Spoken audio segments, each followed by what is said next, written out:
managed to get only as far as the first 4 verses of Daniel 11 last week. And recall that what we are reading is an oracle delivered to Daniel by an unnamed angel or spiritual being. This is not Daniel pronouncing this prophecy. He's only relaying to us what this heavenly messenger said to him. Well, the time's around 535 BC. Media Persia is now the reigning Gentile world empire. Cyrus the Great of Persia is the king. He's in his 3rd year of power. Daniel's no longer in the employ of the royal palace. Verses 1 through 4 told us of chapter 11 that 3 Persian kings would reign, and then a 4th Persian king would arise who was very wealthy. History proves that this was King Xerxes. And this king's unmatched wealth would be used to construct a Persian army meant to conquer and to expand the empire. And one of Xerxes' goals was the conquest of Greece. However, after trying many times, having only partial success, the prophecy says that a Greek king would arise, and this Greek king would turn the tables and wind up attacking and conquering Persia.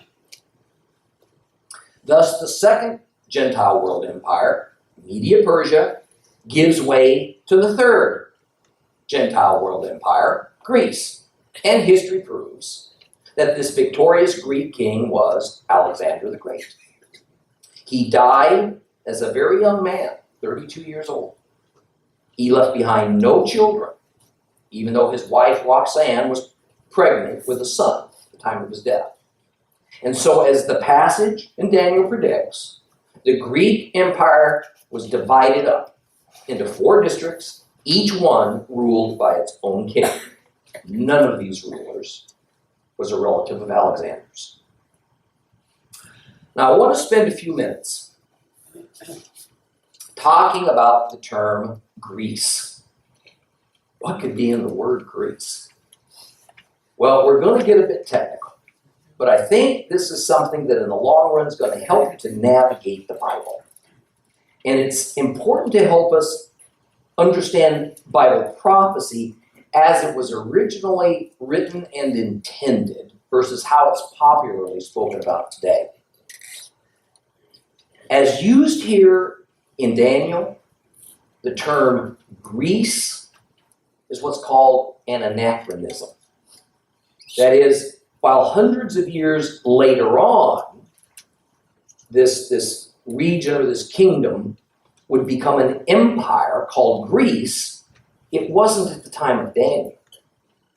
In fact, the word Greece doesn't appear in the book of Daniel. Bible translators have added the word Greece in place of the original Hebrew. And the word that they replaced is Yavan. Yavan. Or as we'll see in Bible encyclopedias, the English-sized form is Javan. Let's look briefly at Genesis 10 and the well-known Table of Nations, because it's here that we're going to find the origins of the territory of Javan. And this chart you see up here lays out well what we find in the Table of Nations. In Genesis 10, starting in verse 1, it says this: "Here is the genealogy of the sons of Noah, Shem, Ham, and Japheth. Sons were born to them after the flood. The sons of Japheth were Gomer, Magog, Madai, Yavan, Tuval, Meshech, and Tiras. The sons of Gomer were Ashkenaz, Riphat, and Togarmah. The sons of Yavan were Elisha, Tarshish, Kittim, and Dodanim. For these, the islands of the nations were divided into their lands, each according to its language, according to its families, in their nations." So, Yavan was a son of Japheth, and he was a grandson to Noah. Yavan was Japheth's fourth son. And when we look at a map of the region,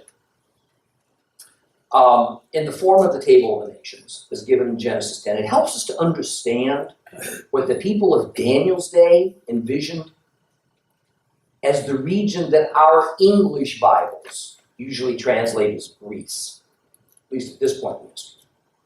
And while the territory of Javan certainly doesn't include the entire region that was assigned to his father Japheth, it does include large areas of the Near East and the Eastern Mediterranean. It even includes the island of Crete, called Kittim. And it goes as far west as Tarshish in modern-day Spain. Now notice, by the way, that Kittim and Tarshish are the names of two sons of Javan. Some Bibles will call Greece Macedonia, but that too is quite incorrect, because Macedonia was only a relatively small kingdom at the time of Daniel, which grew, and it did become more powerful by the time of Alexander the Great's father, Philip. To call Greece Macedonia would be like calling the United States New York. Now, Alexander was born a Macedonian, but he conquered all the territories surrounding Macedonia. Now, technically, this only expanded Macedonia's boundaries. But upon that expansion, the word used for this growing empire was in Hebrew, Javan, not Greece, and not Macedonia. In Sanskrit, Yavan was translated to Yavana, which then got translated to the in the Macedonian language, it was called Iona. Later, this empire became called Hellas, from where we get the word Hellenization, which means the introduction of Greek culture. The word Greece is in reality only an English translation of the Latin word Graecia, which referred to the empire of Hellas, Greece. How Hellas got translated into Latin as Graecia is anybody's guess. Now, I tell you all this because while it sure simplifies matters just to kind of drop in the term Greece in our Bibles and talk about the Greek Empire, nobody until the late days of Rome in the 4th or 5th centuries AD, maybe 9 centuries after the time of Daniel, would ever have heard the term Graecia or Greece. And it obscures the reality that the Bible uses the term Javan, not Greece, because it helps us to understand that this was part of a territory that was assigned to Noah's son Japheth shortly after the flood. And we learn that the territory of Javan, as taken from the Table of Nations, is very significant in size. So when speaking of the Greek Empire prophetically, we need to kind of cross out the word Greece and go back to using Javan as it's taken from the Table of Nations, because that's the term that's actually used in prophecy. And it more accurately defines this territory that is being referred to. See, if you're serious about Bible prophecy, as opposed to just only enjoying the dramatic teachings of some well-meaning modern prophecy teachers and all the resultant array of denominational end times doctrines, then this is the route we have to take. I mean, admittedly, it takes a little bit more work to go about it this way, but we're also going to arrive at something much closer to the truth. Now, before we dive into the remainder of chapter 11, I want to explain my approach and why I want to go in this direction. Most of this chapter explains the next several centuries of history in terms of wars and conflicts between the king of the north against the king of the south. And much of this prophecy in Daniel can be explained right down to the various kings and potentates and nations that are involved. Because most of this is history past, and it is well documented with only a few disagreements over details. However, some of the prophecy hasn't happened at all. Some only partially has happened. And as we discussed last time, that is because the prophecy of Daniel chapters 11 and 12 has intermingled 3 different eras. The era of the first latter days, the era of the second latter days, and the era of the end of days, the end times, that results from the second latter days. And this is essentially also what happened in the prophecies concerning the Messiah. So it was quite difficult to place the various aspects of Messiah's work on earth into eras.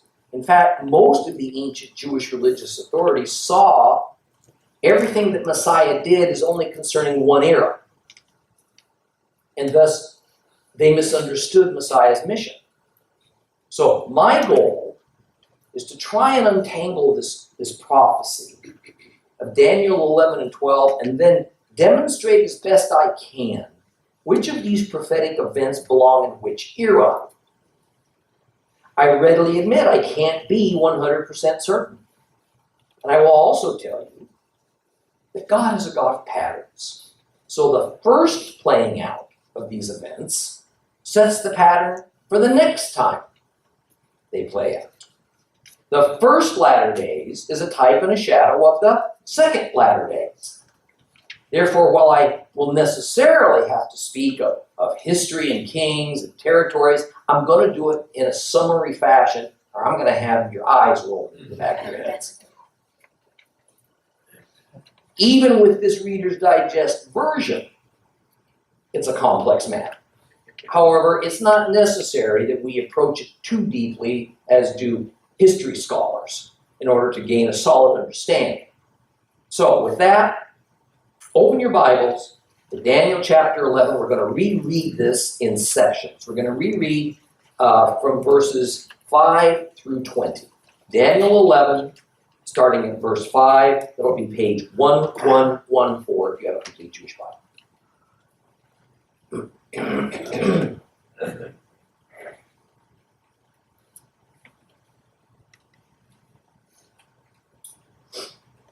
The king in the south will be strong, and one of his princes will gain power over him and have dominion. And his dominion will be a great dominion. And after a number of years, they will form an alliance. And the daughter of the king of the south will approach the king of the north to make an agreement, but she won't retain her power. And he and his power won't last either. Rather, she will be surrendered along with her attendants, her father, and the one who supported her during those times. But another branch from the same roots as hers will appear in her father's place. He will attack the army of the king of the north, enter into his fortress, and succeed in conquering them. He will also carry off as booty to Egypt their gods, their cast metal images, their valuable gold and silver vessels. Then for some years, he will refrain from attacking the king of the north. Afterwards, the king of the north will invade the kingdom of the king of the south, but he will retire to his own land. His sons will rouse themselves to muster a large, powerful army, which will advance like a flood passing through. In another campaign, it will march on the enemy's stronghold. The king of the south, enraged, will set out to do battle with the king of the north, who in turn will muster a large army, but this army will be defeated by his enemy and carried off.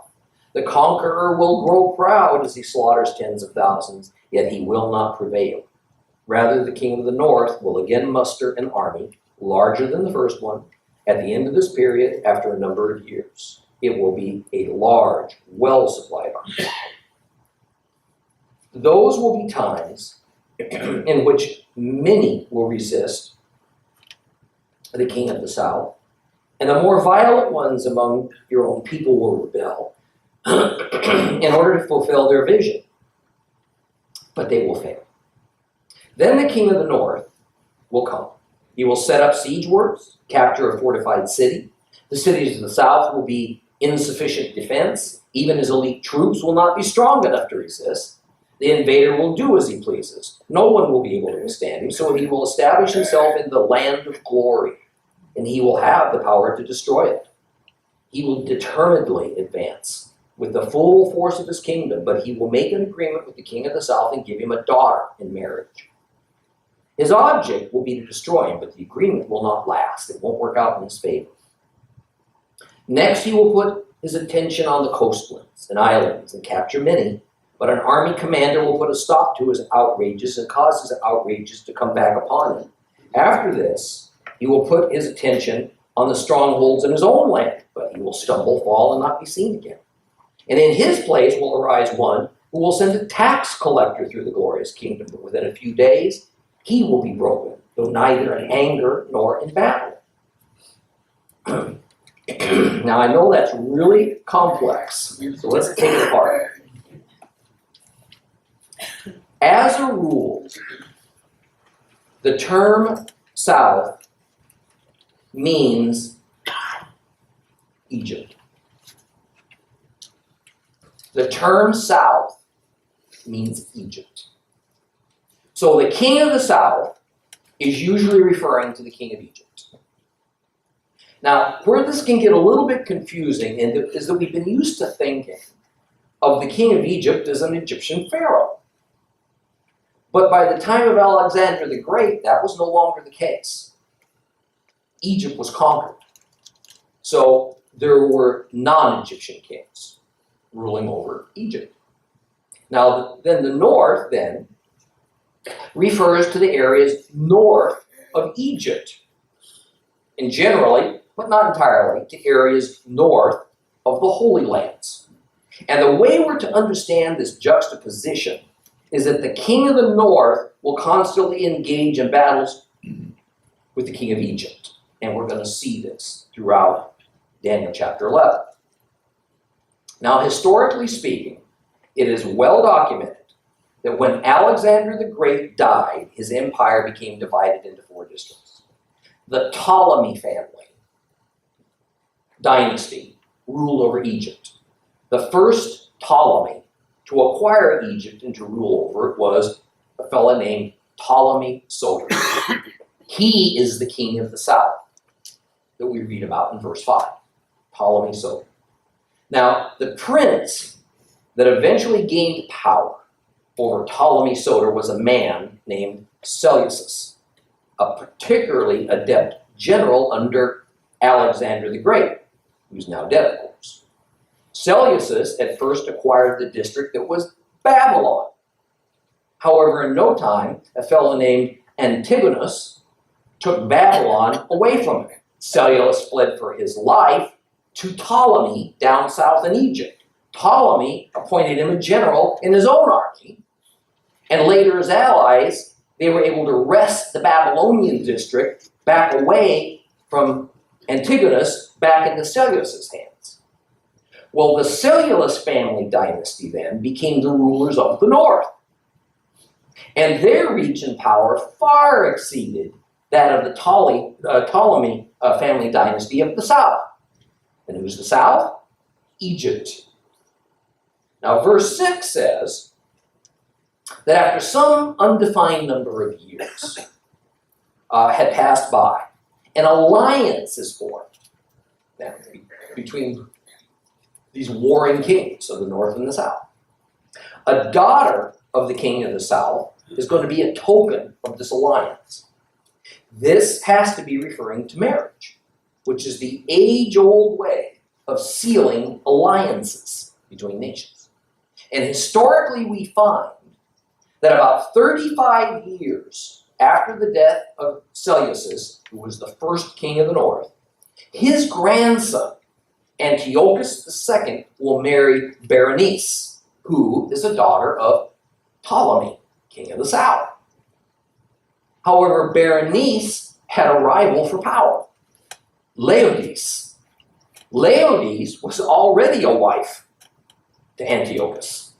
And when Antiochus married Berenice, for political purposes, Laodice set around to get rid of her. 2 years after the marriage, Berenice's father, the king of the south, king of Egypt, Ptolemy, died, and with it went the political need for the marriage. Antiochus divorced Berenice, and in something resembling the old TV series Dallas, the conniving Laodice had no intention of having her favorable situation undone again, so she poisoned her husband, Antiochus, in retribution. Then had Berenice and her infant son murdered. Laodice now owned the throne of the kingdom of the north.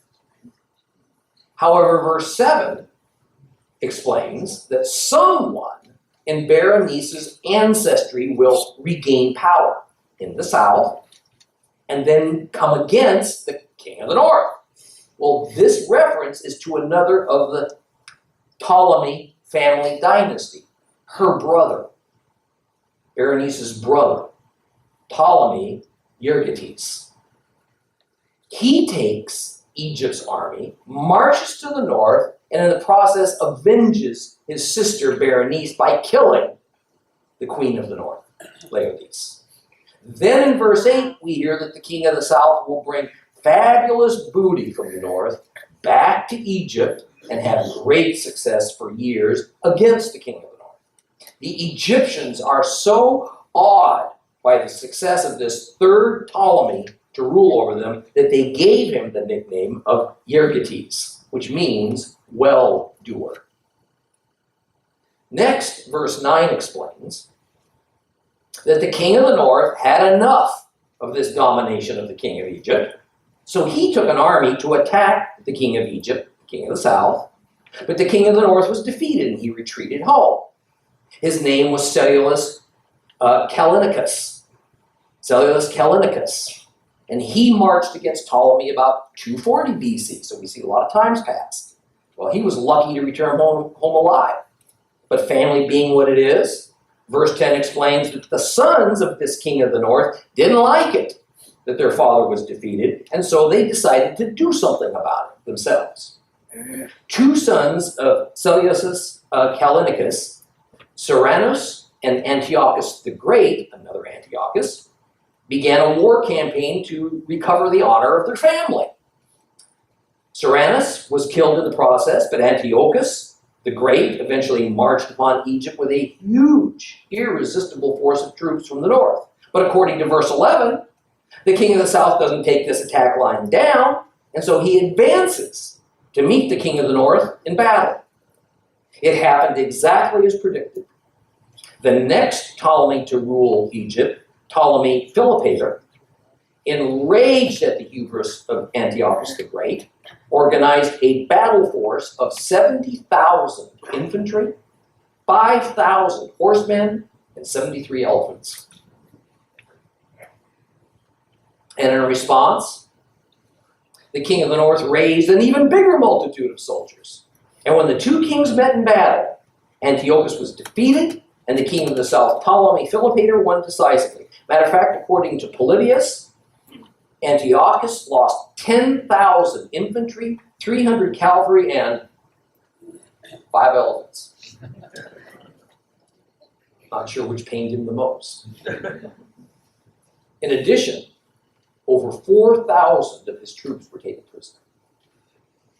However, as predicted by the prophecy in Daniel, the results of this astounding outcome were soon squandered by Ptolemy, as he sought to live a life of ease and luxury and allowed his Egyptian military to become weak and disorganized.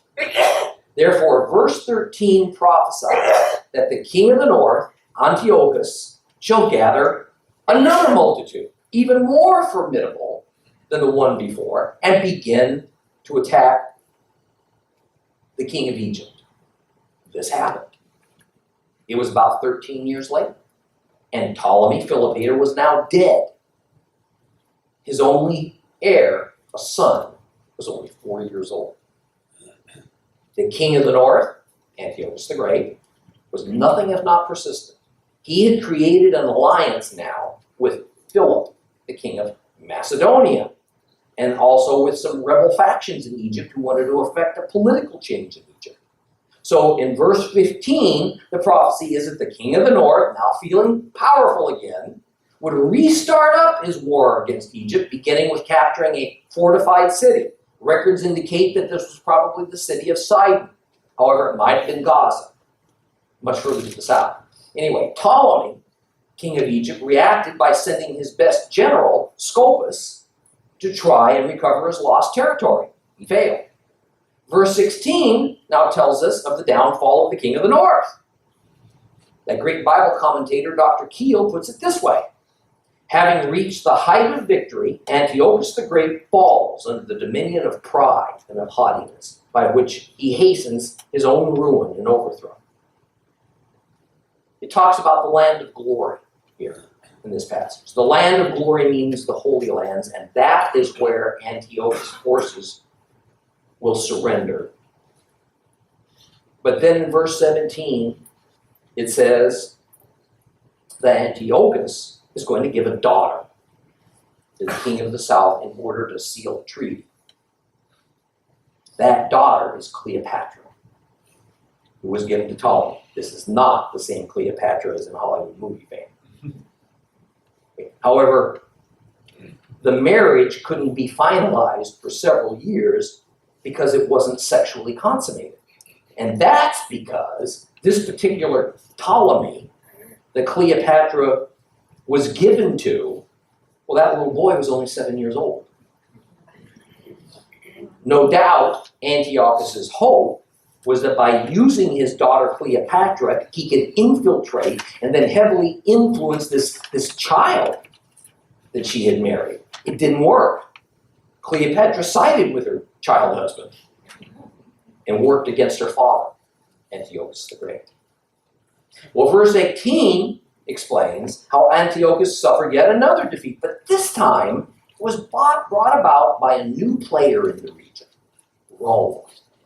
It was a Roman that defeated him this time. And the prophecy is that the king of the north will now try to extend his influence, it says, to the isles. This means the islands of the Mediterranean.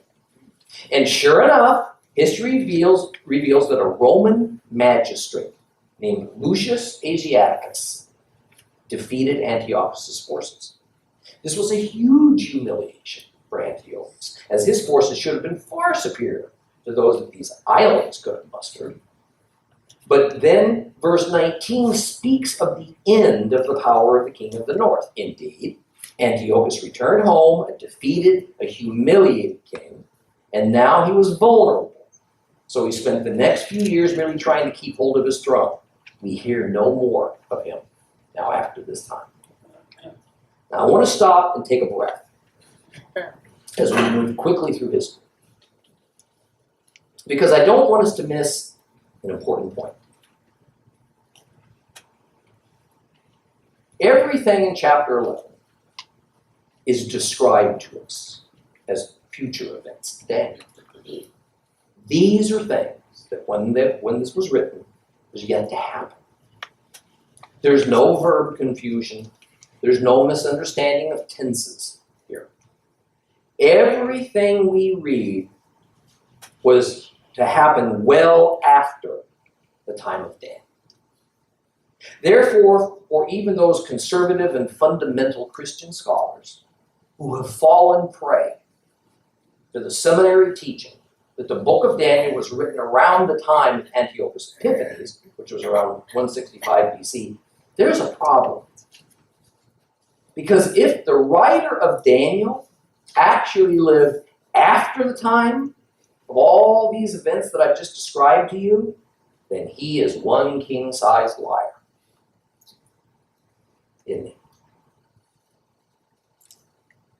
He is deceiving his readers because he's presenting us with material he says is predictive prophecy, but who modern scholars say, nah, he was just retelling past history. Then I challenge all who would think such a thing, whether you are a scholar, a teacher, a pastor, or a layperson.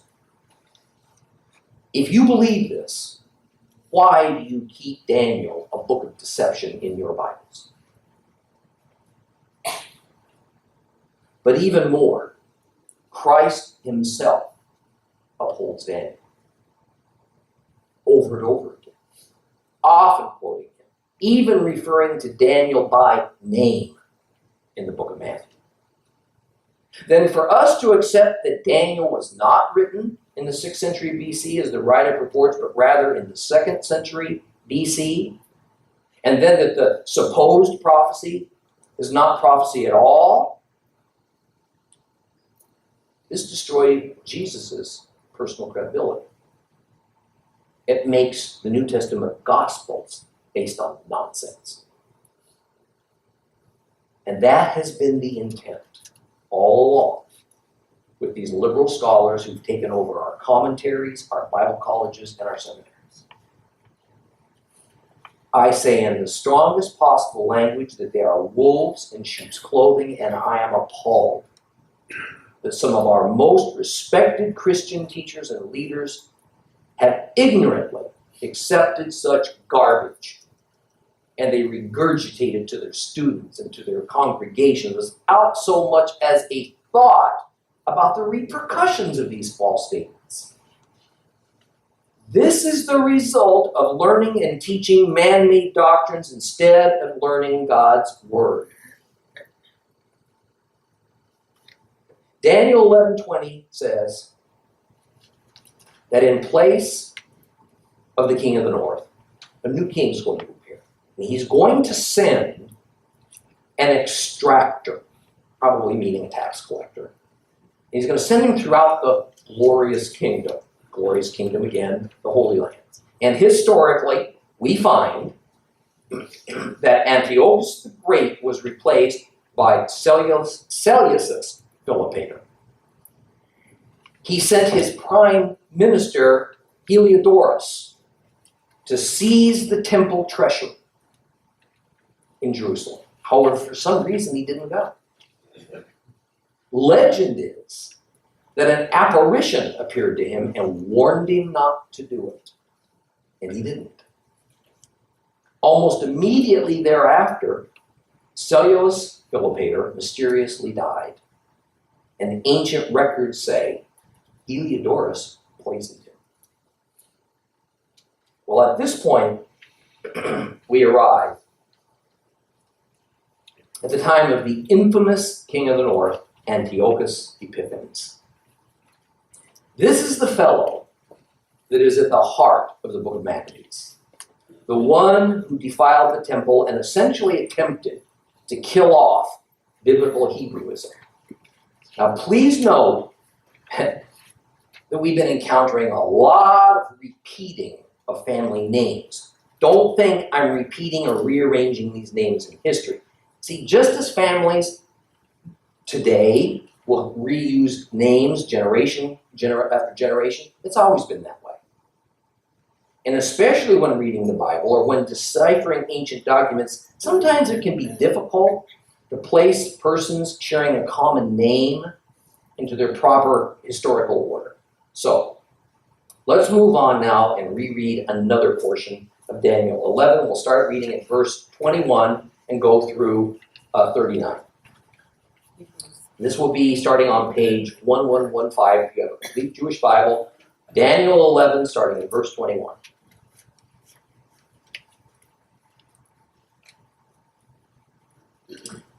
There will arise in his place a despicable man, not entitled to inherit the majesty of the kingdom, but he will come without warning. He will gain the kingdom by intrigue.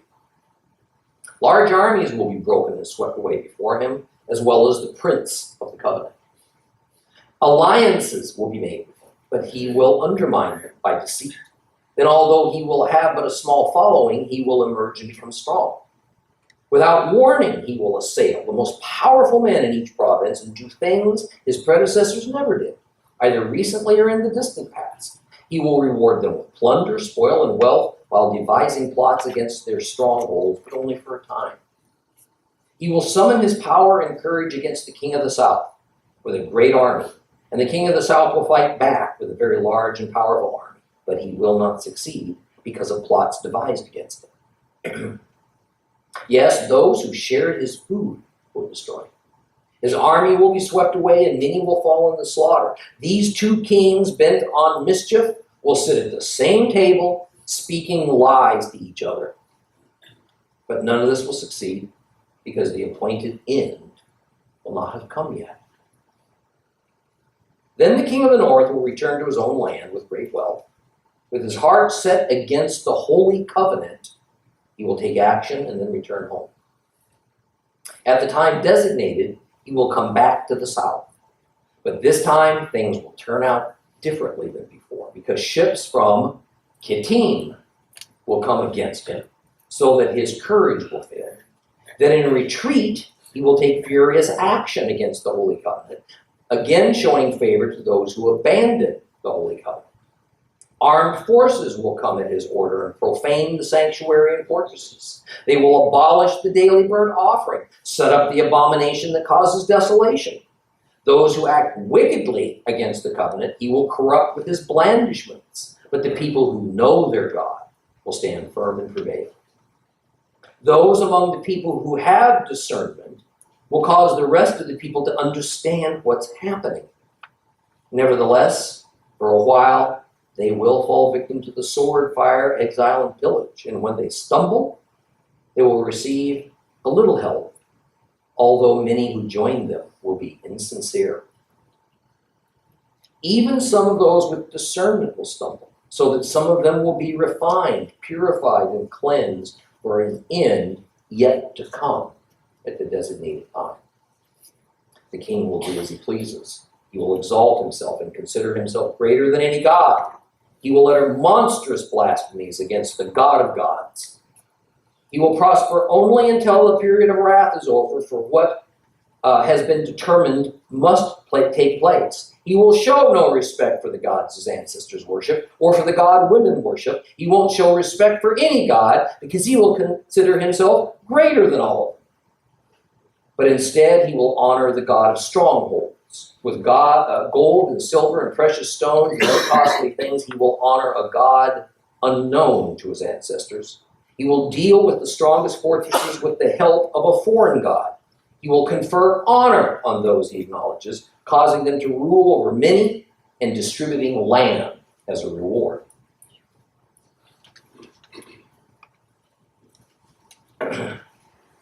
Everything that we have read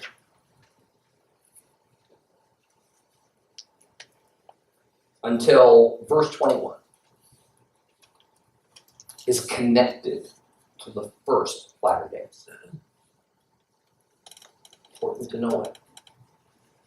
It happened in reference to the years leading up to the appearance of the Messiah and to his crucifixion.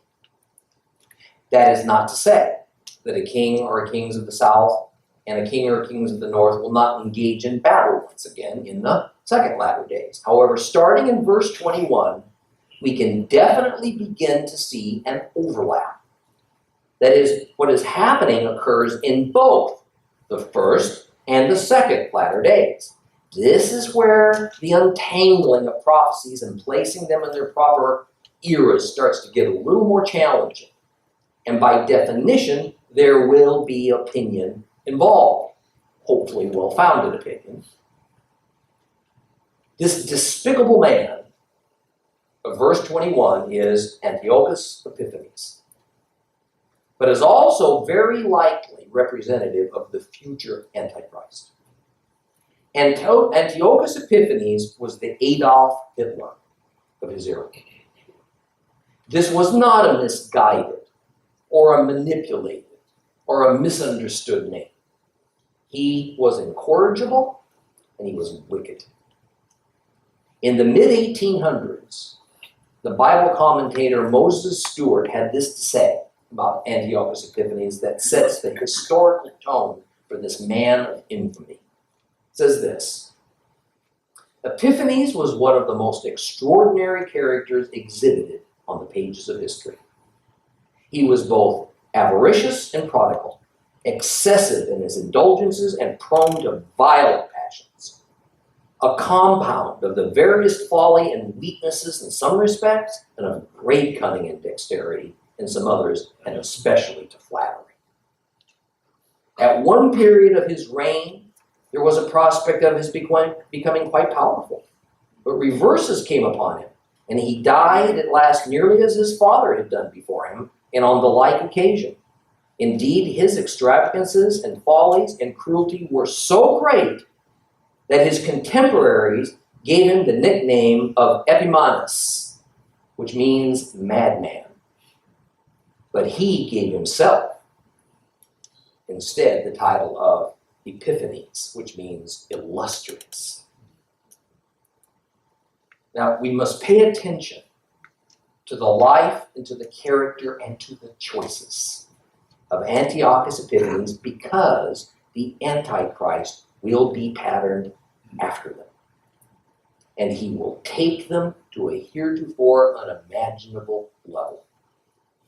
Verse 21 introduces this unnamed ruler, turned out to be Antiochus Epiphanes, and later on the Antichrist, with the title of despised or despicable man. He didn't have regal dignity. And in fact, he was a usurper. The throne rightly belonged to Demetrius Soter, the son of Seleucus Philopator. Verse 22 says that large armies of this king, Epiphanes, will achieve great victories even over the Prince of the Covenant. The main issue with this verse is the identification of this Prince of the Covenant. There have been a number of educated guesses, including Ptolemy Philometor of Egypt, the Jewish high priest Onias III, and then a few more. Some have ascribed at least some of the meaning to the time of the appearance of the Antichrist. But then, who is this Prince of the Covenant that is broken and then swept away by the Antichrist? Now, one could rightly call Yeshua the Prince of the Covenant, but it's hard to see how this relates to Antiochus Epiphanes. And if we transfer this from the first latter days to the second latter days in Christ's return, it still doesn't fit. Therefore, my opinion is that this Prince of the Covenant is referring to someone during Epiphanes' reign with which he had made a treaty, a covenant. But the covenant was broken. I don't know who it was.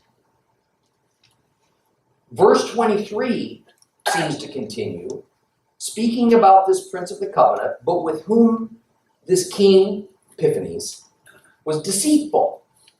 And history shows that Epiphanes, the king of the north, pretended to have friendly intent towards Egypt, the king of the south, so that he could win their hearts. It may be that an actual treaty occurred between Epiphanes and the king of Egypt. Personally, I see no reference in this aspect to the future Antichrist. But then in verse 24, we hear echoes of warning that we hear repeated in churches the world over.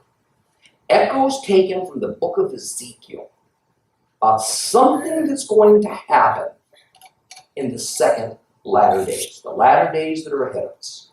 Here in Ezekiel 38, 10 and 11, it says this. Adonai Elohim says, when that day comes, thoughts will well up in your mind, and you will devise a sinister scheme. You will say, I'm going to invade this land of unwalled villages. I'll take by surprise these people who are at peace, living securely, all in places without walls and bars and gates. When men think that all is safe and secure, Epiphanes will come and do things that even his ancestors didn't think to do, as ruthless as many of them were. This directly refers to Israel. But it might extend to most of the planet in the days of the Antichrist. He will plan how to take spoils from some and give it to those who will uphold it. Wealth redistribution. A kind of Robin Hood plan. But of course, politicians throughout the ages have tried this. But they didn't do it for the good of the poor. They did it to disguise their true intents, to only fool and appease the poor. It was to attain the acclaim of the deceived masses so that they can increase their power, all done in the name of social welfare. And along with this, the elite who support this leader, well, they're the real ones who reap all the benefits. Most of what is taken from others is actually given to the leader's friends and cronies. There's nothing new under the sun. And as the prophecy states, all while this sleight of hand is going on, behind the scenes, plans are being devised to attack the institutions, the fortresses of national sovereign power. In the case of Antiochus Epiphanes, he took from some, he gave it to others, and he curried enough favor until finally he was able to get the necessary support to go after the king of the south, Egypt. Epiphanes was plotting against Egypt all the time that he was assuring them of his friendship, of his allegiance. Therefore, in verse 25, we hear of his attack against the king of the south. Egypt will put together a big army and they will offer stiff resistance to the king of the north, but because of all the inroads the king of the north had made into the wallets of the leaders of the south, many of their leaders had been co-opted into treason, and they were secretly on the king of the north side. This is referring to the first major overt campaign of Antiochus Epiphanes against Egypt. The king of Egypt, probably Ptolemy Physcon at this time, couldn't stand against the northern forces because so much treachery had occurred over the years among his own citizens who had pretended to be his supporters. Verse 27 says that both kings' hearts were evil. In other words, there was no good guy in this intrigue. Both of these kings, king of the north and king of the south, were playing a dangerous game of liar's poker with one another, deceiving one another, trying to one-up the other, posturing to gain an advantage. I mean, can you not picture our leaders today meeting with Assad of Syria, or the current leader of Iran, or the Russian president, and then they sit and they tell each other things that neither of them believes? And now in our time, sadly, the leaders of the United States and Europe are meeting with the leaders of Israel doing the same thing, telling lies to each other and pretending true friendship. And of course, this will go on until the future Antichrist, as he plays the highest stakes game in the history of the world. A game that he knows is not so much between him and the world as it is between him and God, for the supremacy of our planet. Let's stop here, and we'll pick up we'll continue in chapter 11 next. Please rise.